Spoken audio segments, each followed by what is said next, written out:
You're listening to Crushing Club Marketing, a podcast for progressive club leaders ready to increase their club's revenue. The time for change begins right now.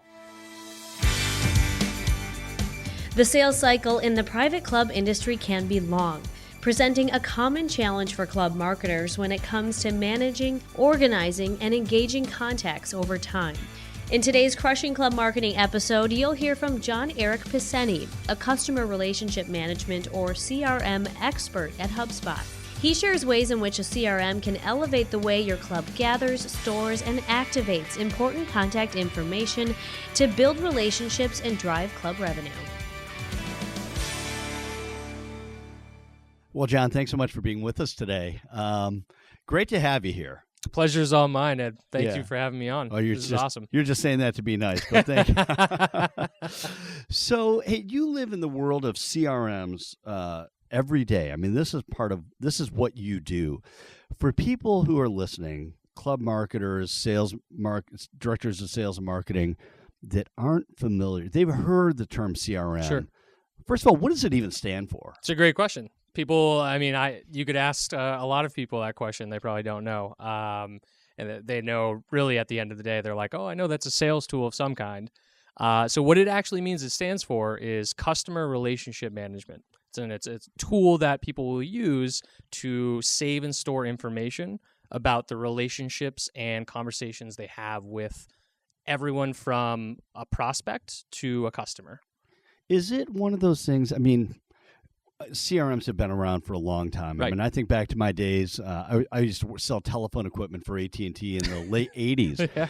And our CRM, at the time, no one called it a CRM, but it just had a nickname that AT&T made up. But it was basically a tool that we could use to track our leads, change status, watch them go through the sales funnel, and it behaved in the same way. But it seems to me this idea of CRMs as this really kind of a critical sales tool has taken off in the last few years. Is that fair or not? What do you think? It's very fair, and that's a good point to me. I mean, every time I think about the companies I work with and stuff, I think back to kind of like you at AT&T were selling those. My dad had a little notebook that he used for business, and he would keep like an address book. He would keep everything in there, but that was just basic information. With these new CRMs, you can store everything from, what did you talk about last year to what are they looking at on your website. So really, it's a tool that synergizes with all parts of your business, just providing every person in your business more information to have more valuable conversations with the people that matter most, the people that you're doing business with. All right, so that's good stuff, and we're gonna dive into that. Yeah. And, as we have this discussion a little bit further, but let's start with some real basics. So, a lot of people in the club industry that maybe have been slower to evolve from a sales and marketing perspective, strictly from tracking leads, because a lot of people in the industry have their systems and way of operating, whether that's using Excel spreadsheets or just keeping it up in the old noggin. Yep. What are some things that people who are considering trying a CRM, what are the things that they should know or maybe look for in a product as they begin their research? Yeah, I think that's a great question. The first is, does the company that you're looking for, do they have a robust sort of education system on it? Do they have a lot of support that allows you to really dive in on your own time and understand it, as well as have a good support system of other folks that can assist and help teach you how to use it and how to best make it work for your business and make it fit there. So do some research into that, but also, is it easy to use? Is it something that I can kind of easily start to use a couple tools here and there, pick up every now and then, but make it a very kind of easy process from maybe the days of using that Excel sheet to now using something that, probably has a lot more information as well as like tools to it, but something I can sink my teeth into easily. Right. So as we talk more about that and how CRMs work and how they're built, as we mentioned in the introduction, you work for HubSpot, which offers a free CRM. Yep.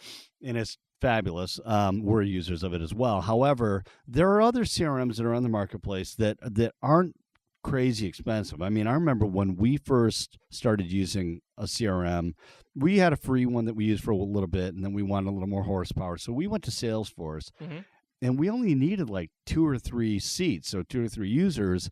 And it was really expensive, but that's really not the case anymore with CRMs. You don't have to pay a ton of money to get a lot of horsepower. Is that correct? Yeah, that's right. So, yeah, for the most part, a lot of CRMs are falling into that area of, hey, we want you to get you in here and kind of using it.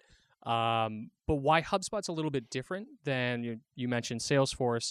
So we do it per seat. So we start people off allowing people to really have these powerful tools for free, to really do things that are already outside of what you can do with an Excel sheet. We're able to see information like everything your marketing team might be doing. If you have your website connected to the CRM, we can see everything that folks have given you information. We can see what they're doing on the website and stuff. All right, so you're creeping people out right now. It's a little bit Big Brother, sure. But does it provide you with better means to have more valuable conversations with people? Yeah. Totally. Because you don't have to back and forth through email. You can say, hey, I noticed you were interested in XYZ, our new course package for the summer. I would love to chat with you about that. So let's talk about that, because I think that, today there are some directors of sales and marketing at clubs who are using CRMs, no question. And there are a lot that are not. And in the conversations I've had with people, it's, what's the buying cycle? In some cases, people they're considering joining a private club over a course of several years. And the mindset, I think, historically has been, well, when they're ready, they'll come back. Right. And yet, if any other business treated it that way, rather than trying to nurture prospects and stay in front of them, they would probably go out of business. That's right. So for clubs, how could they potentially leverage a CRM to better track at least prospects and stay in front of them? What's that scenario for that? Yeah, that's a great question. So, I love golf. I'll kind of answer the question through a way actually a golf course used a CRM to kind of come after me. And now I'm actually a private course player myself. How they actually used a CRM, I know because I actually chatted with them after they did this to me. Oh, cool. How they used it is a bunch of my friends and I played around. Maybe it was like 3 years ago at this course in Acton, Mass. And they were using a CRM to essentially, when we got there, they said, hey, we'd love to, follow up with you, talk to you later down the road. Took our email addresses, filled it out before we went out for our rounds. I, at the time, didn't have the income to do a private course. I didn't play enough to do that. But the fact that they took that information, they didn't put it away in an Excel sheet, they didn't put it away in an address book. They put us into a specific list of folks that said, yeah, they're interested, they're golf players, they're young, they're a certain age. Let's put them into some sort of sequence that allows us to, maybe in a year or so, we have some deals or we have a campaign that our marketing department might be working on that's aimed at that age group. Let's save that information. Remember what their interests were, that information, like what did they play that day, what age group they were. Let's save that information and follow up with them with our sales team later down the line. And it worked because now I'm a member there. Yeah, so it's you're saving that information and you're enabling yourself to not only stay in touch with that person and nurture them over time with specific things they might be interested based on their age group and stuff, new deals on clubs, new deals on joining our private membership, advantages of doing so. You're able to communicate that with them and see what they interact with in that time and use that to empower your sales conversations with them moving forward. So in a very basic way, yes, what I'm hearing you say also is that if John shows up at the golf course and maybe that course in Acton has part of their process is we collect an email address when you sign in, right? So someone checks in and they may follow up as with you through an email, but your name is being entered into a CRM. Yep. With a bunch of fields filled out saying you're this, you're that, you like this, you don't like that, or whatever they can gather right in that time. And they can, in a very basic way, they can say, hey, John might not be ready right now, so schedule this to follow up with John maybe next May. We're in Massachusetts right now as we do this interview, or next March, because May is probably too late. But anyway, so in March they're going to reach out to you again and say, because they know, and maybe they don't remember exactly, but they have the contact information. Yep. So they pull it up and they go, oh yeah, I kind of remember that guy. But even if they don't, let's ping him and reach out to him. Yeah. So in the most basic way, just as a basic follow-up tool, yes, we're already beating the Excel spreadsheet. Yes. Right. Exactly. Is that the most common way that people are using? I mean, if you think about that being the very most basic ways is like a follow-up tool, is a way to remind people. Is that pretty typical for how people are using CRMs, do you think? I would say so. I would say it's the real value, and we're kind of saying very basic compared to, let's say, an Excel sheet and stuff. What an Excel sheet doesn't provide is that visibility for the rest of your team. And what it also doesn't provide is that ability to, not get lost, to not be updated in the correct way. Maybe you have a couple different people that end up doing that job. When you use a CRM, it's all one straightforward process.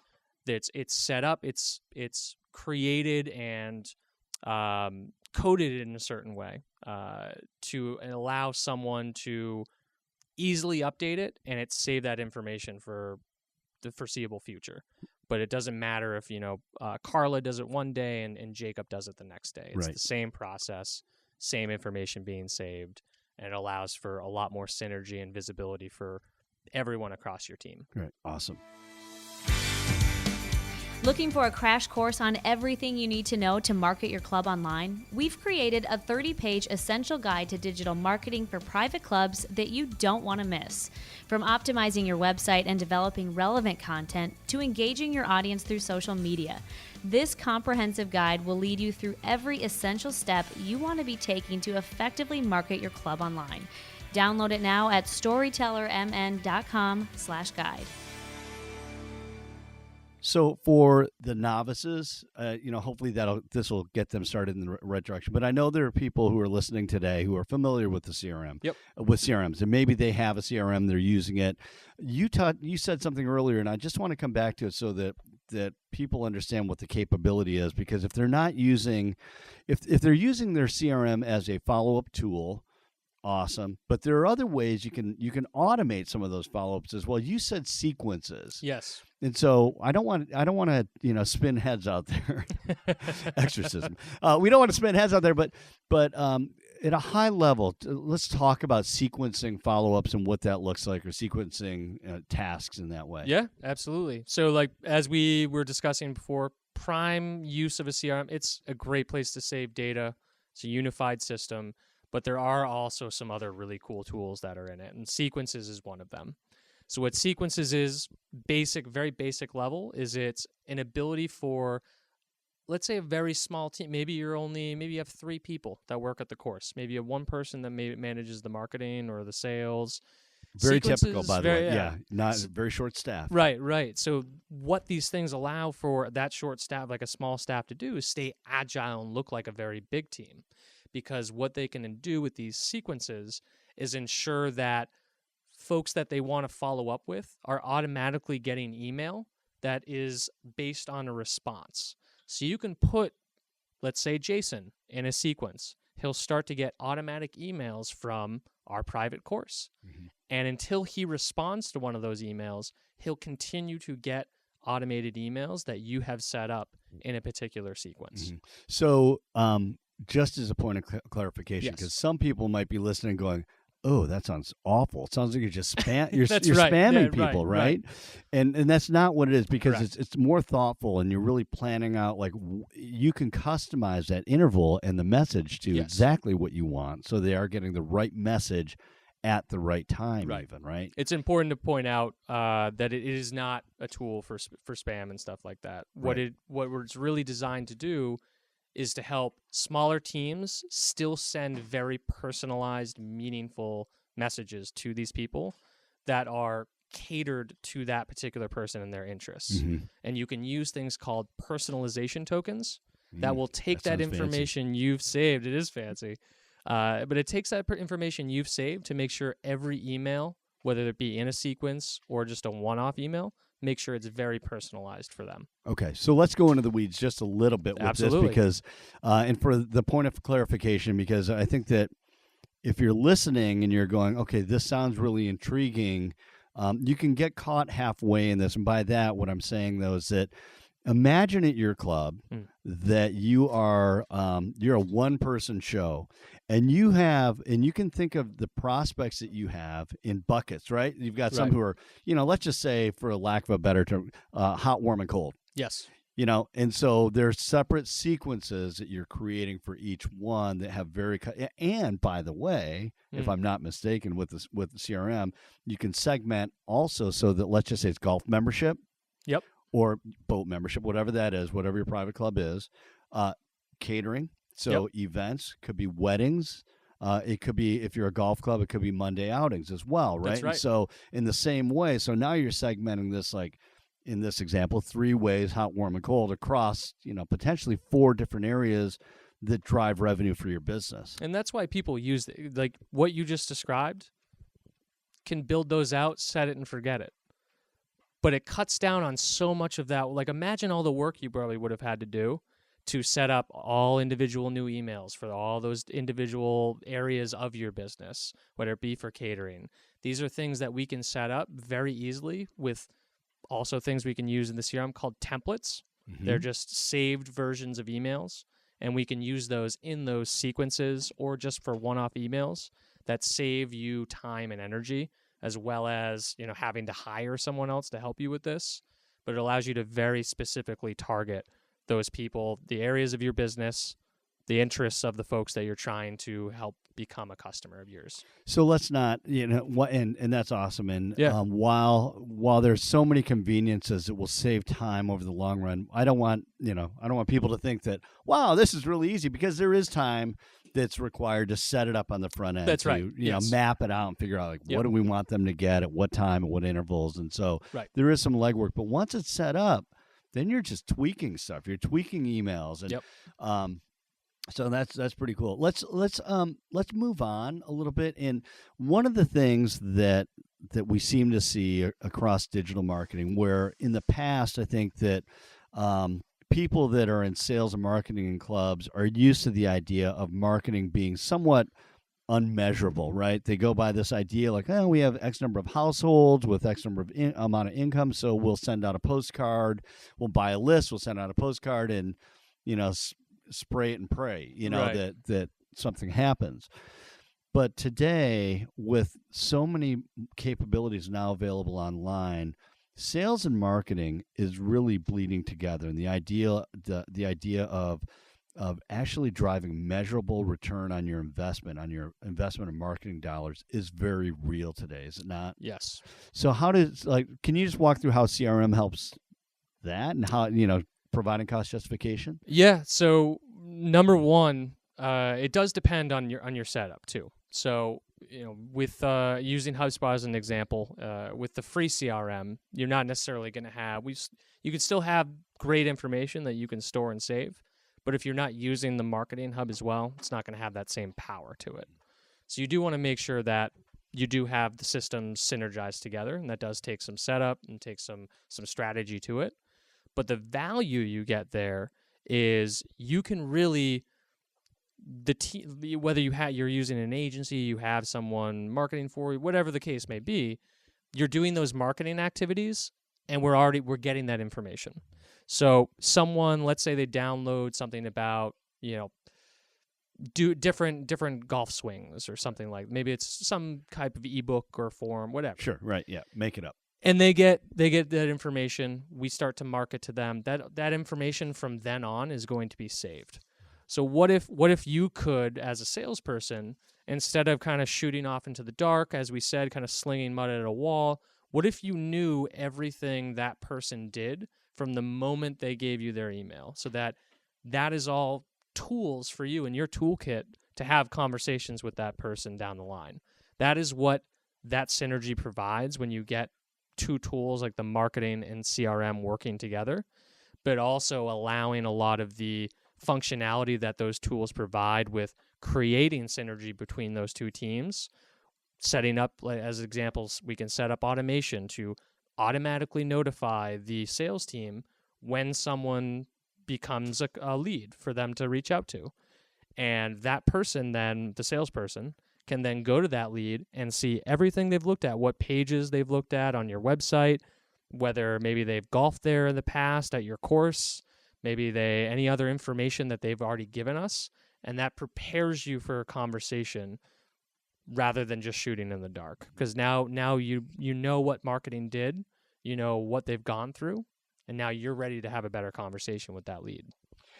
Yeah, and this is happening in the world today, because as people living in this world, you're going to websites, you're filling out forms, you're getting emails and all those things, right? And granted, John, one of the things is there's a sensitivity around how clubs position themselves, because they don't want to be overly aggressive. Right. They don't want to come across that way. And again, it's the type of content, type of emails that you're writing as follow-ups and things like that. Of course, yeah. So what John is really introducing here as well is that idea of, if you have a conversion point on your website that is an offer, like we were talking about, and one of the content offers that we've seen out there, it's a really very simple one, which is download our fees. Yeah. Not something that private clubs have done in the past, but what we have seen with our clients is that with that offer, it's incredible how many people convert on it. Yep. And the point is, once they convert, and what we're saying here is that contact name, they're filling out that form online, and it's going right into your CRM, yep. which triggers the entire process, which again takes guesswork out, takes human error out. It's like they're in your system. Yep. Right? That's exactly right. Yeah. Some people will say, well, we're going to get, we're going to get a bunch of Tiger Woods applying for, getting fees and stuff. What we've, it's interesting what we've seen in our history working with private clubs is very few people do that. Yeah. You get, and I say very few, I would say less than 10% of the people who fill out that form to download fees are bogus. So yep. a lot of good qualified names. Where do you think this is going? If you looking at a crystal ball, it just seems like the capabilities that have evolved over the last couple of years with CRMs is just mind-boggling. It's almost like if you can dream it, it's going to happen. What do you think, in your opinion? And you're closer to this industry than any of us listening. Yeah, speaking in perspective too of me growing up, and I used to go to golf courses with my dad, and back then what really was like we'll show up and we'll ask for information. Maybe we'll give them our information. Most everything is online now, and that's just, especially the younger generations, they're shopping online when it even comes to what they're going to eat for dinner, as well as where they're going to golf, and that's what they're looking at online. And CRMs are going to become more and more powered towards saving information so that we can have really empowered conversations. I don't think we'll ever lose that aspect of the human touch. Mm-hmm. I just think there's going to be more empowerment for how do you have better conversations. Right. And that's what the CRM supports. It's how you're going to have a better conversation with that person and make them feel heard, as well as talking directly to their pain point or what they want to do. Yeah, so really personalized discussions. Right. We've talked about a lot of stuff here that I think, depending on where you are as a listener in this whole process can be really overwhelming or super exciting, I'd imagine. But what's a good starting point for people? Maybe especially, let's speak for people who aren't using a CRM, because boy, it can seem like a lot, and it's like, oh my gosh, I got to do that, and I got to do that, and I got to do that. What's a good starting point? How should someone maybe get into using a CRM? Yeah, so as you mentioned before, HubSpot does have its free CRM. I'm a firm believer of try a tool or two out first. Mm-hmm. Maybe turn on the HubSpot CRM, try something. There's one cool tool. If I could say, hey, Ed, leave today and do one cool thing with the HubSpot CRM. Did you know you can actually, as a free piece of it, you can take what we call HubSpot's meetings tool. You can connect your Google Calendar or your Outlook calendar, and you can use a link and put it in your email address. And you basically are saying in an email, hey, Ed, click on this link. You have direct access to my calendar based on the time settings I want. Maybe it's 9 to 5. maybe it's I'm a late worker, maybe it's 9 to 8. I can book time immediately on your calendar without having to go back and forth in email. Super easy thing you can implement. One tool, just give it a try and just go from there. Just very slowly use new tools and see if you like it. Yeah. Yeah. I love it. I use that all the time too. Yeah, so do I. You know, Great. it's funny when you great. get people who will tell. I'll have clients tell me, I love that. Yeah. I just love to be able to go in and I keep my calendar is always up to date. Yep.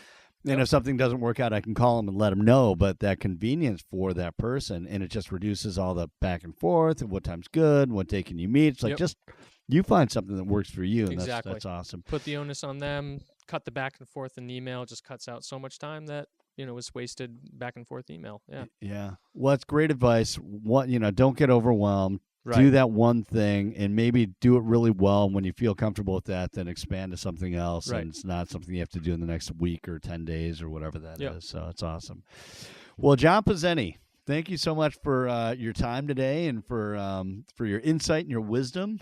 And we appreciate the time. Ed, is an absolute pleasure. Thanks for having me on. Hope to see you again, as well as hear about folks starting to use the CRM.